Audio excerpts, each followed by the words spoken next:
咗機場，而家就要 check in 先。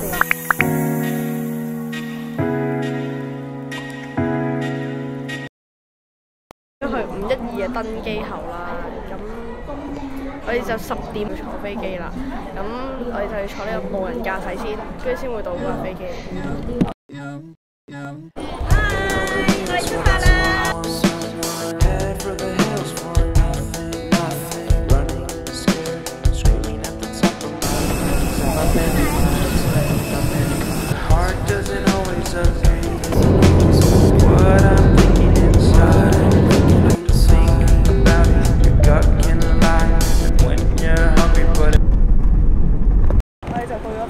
機場啦，而家就登記原來呢件行李啦，而家就坐旅遊巴。我發現咧北京咧即係有好多遠路，即係你聽下導遊講，我哋而家咧就去天安門廣場，咁就係全世界最大嘅廣場。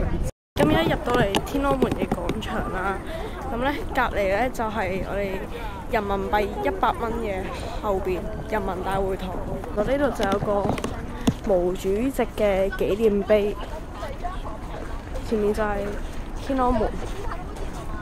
呢一個天安門好大，呢度真係。我哋就去呢一個街行。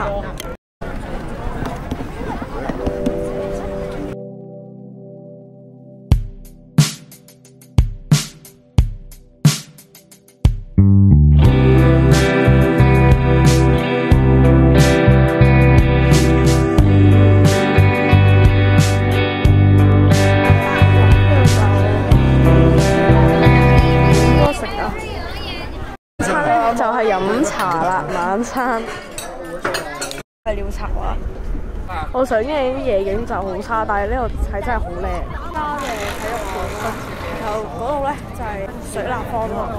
後機夜景真係好差，係真係好靚。我哋終於到達咗我哋間酒店啦，格蘭雲天大酒店。好，我哋入到酒店，而家要 check in 先，205係呢度425，我隔離嘅，哇！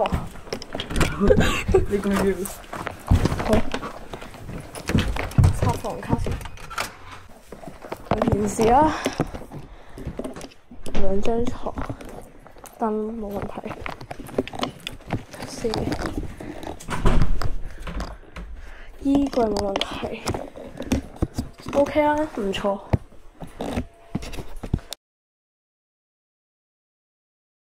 Always feel brand new, sipping on a smoothie, chilling by the shore. Got my shades on, feeling like I can't be ignored.